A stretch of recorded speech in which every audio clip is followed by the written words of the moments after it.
Okay, welcome back. Hi everybody at home or on vacation. What we are doing is section 15.6 of our notes, and we're talking about solubility equilibrium. And so generally we're going to have a salt that for all intents purposes we would consider that insoluble. And that the reaction is always the dissociation reaction of the salt for these. That's the good news.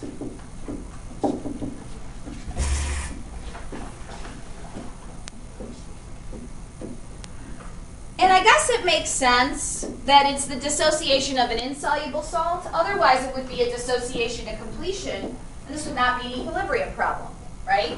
So it's the dissociation of an insoluble salt. And the idea is that even though it's not a yes or no kind of question, soluble, insoluble. Even things that we consider to be insoluble do dissociate slightly. And it does become important because even a small concentration of some of these ions can be very dangerous for us. Okay? So our reaction is always the dissociation of an insoluble salt, which starts as a solid. So the good thing about writing the equilibrium expression for this reaction is that we only care about the products, because the reactant is a solid and pure solids are not written in the equilibrium expression. So if we were to write the equilibrium expression for this reaction, K would equal the concentration of calcium ions times the concentration of fluoride ions squared. Please make sure you have proper charges written. If you do not have proper charges written, you'll be wrong. Yet another example where we need to know the charges of things, right? You need to know nitrate is -1. Well, nitrate won't pop up, but because that's all soluble. But for example, okay, and calcium's +2 and F is -2.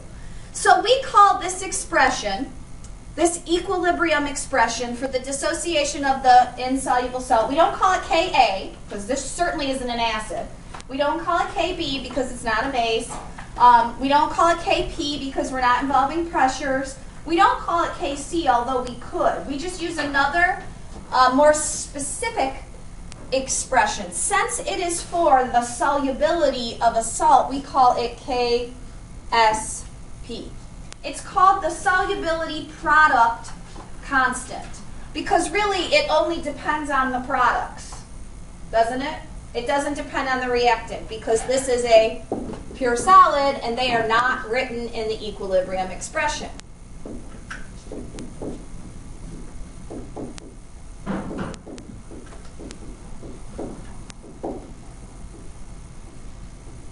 So most of what we learned is going to be applied here. It's just a new situation for it to be applied. Okay, it's the solubility product constant. Okay, so pure solids and liquids are never included in it. There are, if you're looking for Ksp values, there's a whole table of them in table 15.4 in your chapter and in the appendix. If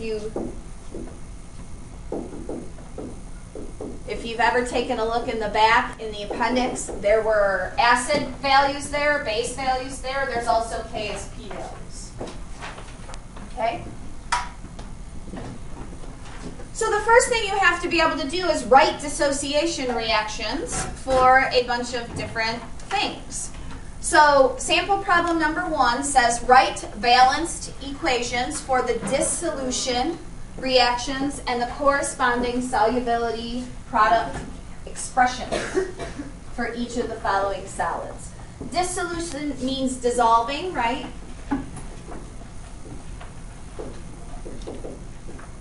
Okay. So we're going to take our solid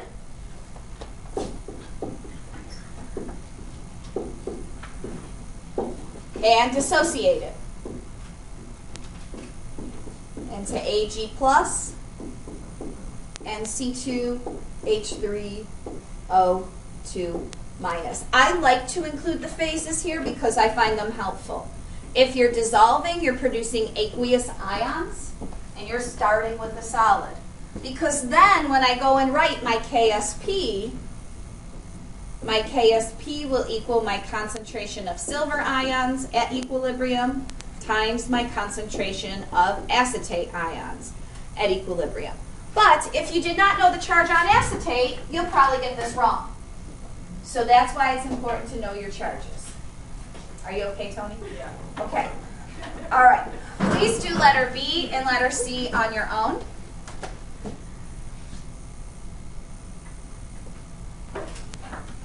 Okay, you can check your work with mine and see how you did.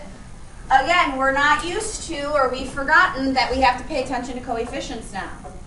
Aluminum hydroxide dissociates into 1 aluminum ion and 3 hydroxide ions. So when we write the KSP, it's the concentration of aluminum plus 3 raised to 1, and the concentration of hydroxide cubed. Okay? And then the calcium phosphate one, there's your reaction. You should have Ca plus 2 cubed times PO4 minus 3 squared. Again, if the charges are wrong, it's wrong. So take a look back at those polyatomic ions, because I know some of you still don't know them. Okay? You're going to have to take a look back, because then you can't get these questions right, and it's super frustrating. All right, any questions on writing the dissociation reactions or the equilibrium expressions for those? These equilibrium expressions are called solubility products. Okay? So the solubility product is an equilibrium constant.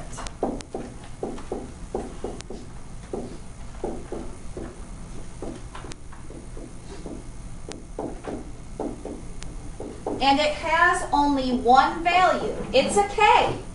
So if they ask you for the solubility product, they want you to find KSP. And it's unitless, just like all our other Ks. It has no units. So the solubility product is the K. They may also ask you for the solubility. The solubility is how much of your solid dissolved. And we're always dissolving these in water. It's your X.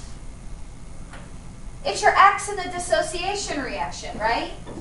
So you have some of your solid, you put it in water, some of it's going to dissolve. So your solid will go down by X, okay? And your ions will change by some factor of X. This is your X in the dissociation reaction.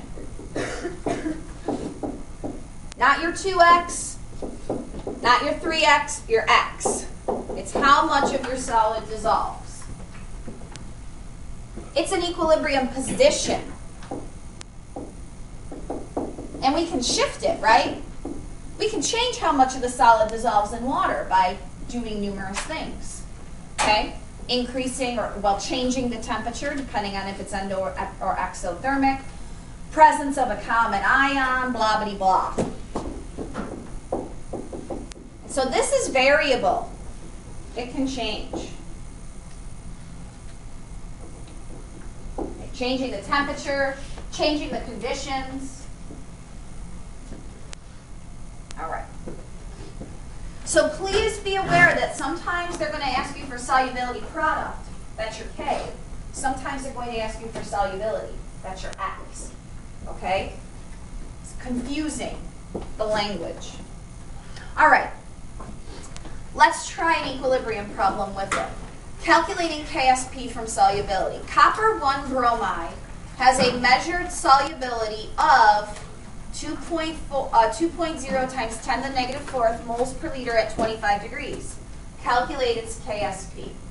So just like with equilibrium, we want to do rice boxes. We want to start with the reaction. We want to start with initial concentrations. We want to define our change. We want to define our equilibrium concentrations. We want to write our equilibrium expression. All of those steps are the same. Okay? We always start in the same place. And what's nice about solubility is that you start with your solid. And it's so it doesn't count in the equilibrium expression. And it's copper 1 bromide. So copper is +1, bromine is -1. You need a neutral compound, so there you go. There's copper bromide. You're always going to dissociate into the ions. I like to write the phases for these problems. So there's your R in your rice box is your reaction. Okay? We can write the KSP now. The KSP will equal our concentration of copper ions times our concentration of bromide ions. Okay? There will not be a denominator on these problems. So here's the other tricky part. You're not given any numbers, right? Well, you're given a solubility. That is not your initial concentration. All you know is you're sticking some of this in water. And water generally doesn't have any of this or any of this, right? So what you know is that this is going to go down by x. This is going to go up by x. This is going to go up by x. So when all is said and done at equilibrium, you have some minus x here. But who cares anyway about that? Because it's a solid, right? You have x and you have x. Now, they want us to calculate KSP, and we don't have x right now. I think I have toothpaste all over my lips still. All right? We don't have x right now. But we do have x, right? They gave us the solubility. That is our x. They told us how much of it dissolved. 2 times 10 to the negative 4th moles in a liter of water dissolved, right? So our x is 2.0 times 10 to the negative 4th, which is also this x. And we just substitute that in for your KSP up here, right?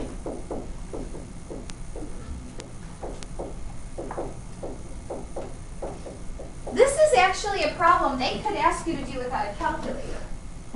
Because when you multiply in scientific notation, you multiply the numbers. What's 2 times 2? 4. And you add the exponents. What's negative 4 plus negative 4? Negative 8. So the KSP is 4 times 10 to the negative 8. Okay? Questions? All right, why don't you flip the page, please?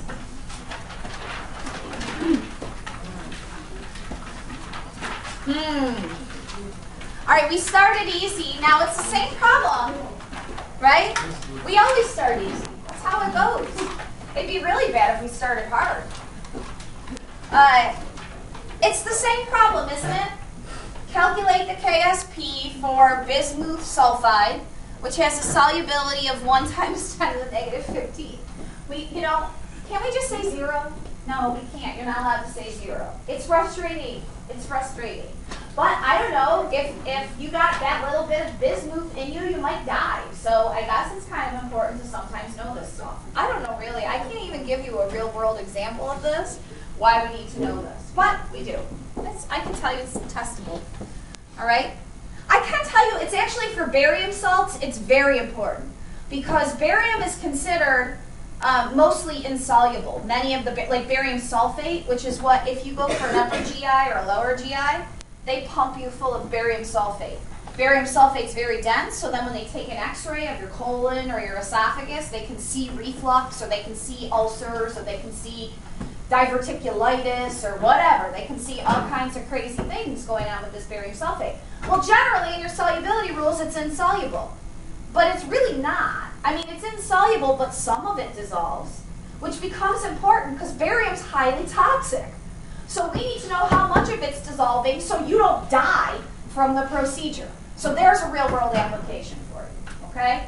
You can't say 0, because if you say 0 and then you pump this patient full of barium sulfate too much, they might die, because it really isn't 0, okay? All right, so what have you done? Because I see many of you hard at work. You wrote a reaction. Okay, good. That's a good step. And the reaction, I assume, is of this guy dissolving? Okay. So, who said they wrote a reaction? Nobody wants to own up to it now, because now you know I'm going to ask you what your reaction is. Tone, what's your reaction? Okay, I have 2 BI plus 3. Good girl. BS minus 2. Excellent.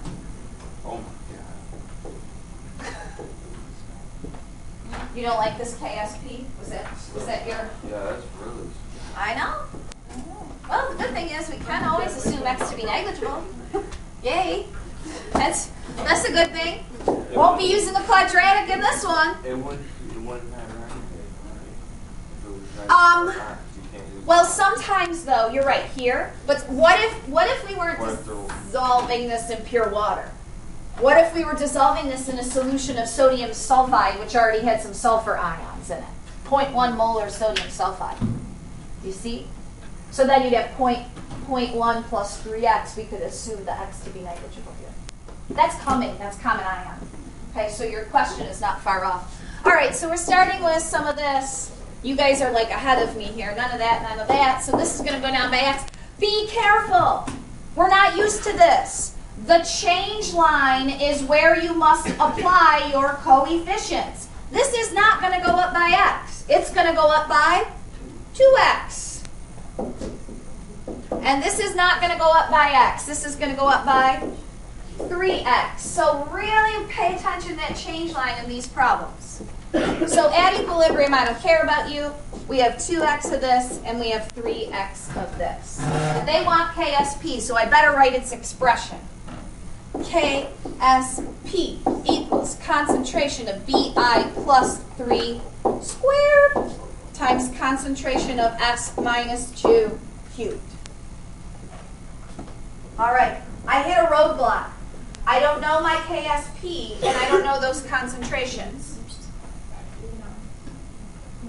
They gave you x, right?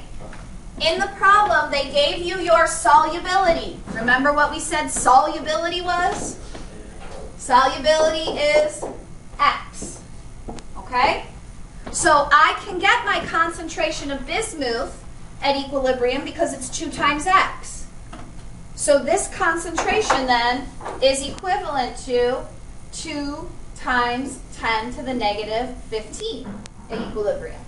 And I can get my concentration of sulfide ions at equilibrium because it's 3 times that number, or it's 3 times 10 to the negative 15 at equilibrium. And now we can plug those in, right? KSP equals 2 times 10 to the negative 15th squared times 3 times 10 to the negative 15th cubed. Which should give you 1.1 times 10 to the Negative 73rd. yeah, negative 73rd. OMG. That's a crazy small k. Yeah, that's why this salt is considered insoluble, right? Because not a lot of it dissolves. But we can't say 0. Some of it dissolves. We're just not allowed to say 0. Okay? Yes? Why don't you try sample problem number 4? Now notice it's a little different, but I think you'll be able to do it. 2 zeros in front of them all. What's wrong? You 70. I know, 72 zeros. I know. Let's resume this. Okay, so I did my rice box, right? Did you get your rice reaction right? And your change line correct? Yep. Then I wrote the equilibrium expression. KSP will equal our concentration of copper ions times our concentration of iodate ions squared, right? So 1.4 times 10 to the negative 7th equals x times 2x squared. 1.4 times 10 to the negative 7th equals 4x cubed. Divide both sides by 4. Take the cubed root. And you should get 3.3 times 10 to the negative 3rd. Or 0.0033. Okay? They asked us this time, everybody, this is how you know it's different. See, the KSP value, they gave us KSP. They asked us to calculate its solubility. So I knew I was looking for X. Okay? Any questions on that? Questions? No? Questions? If you need help with your calculator, let me know. Otherwise, take your roll call break and we'll see you after roll call. Sarah?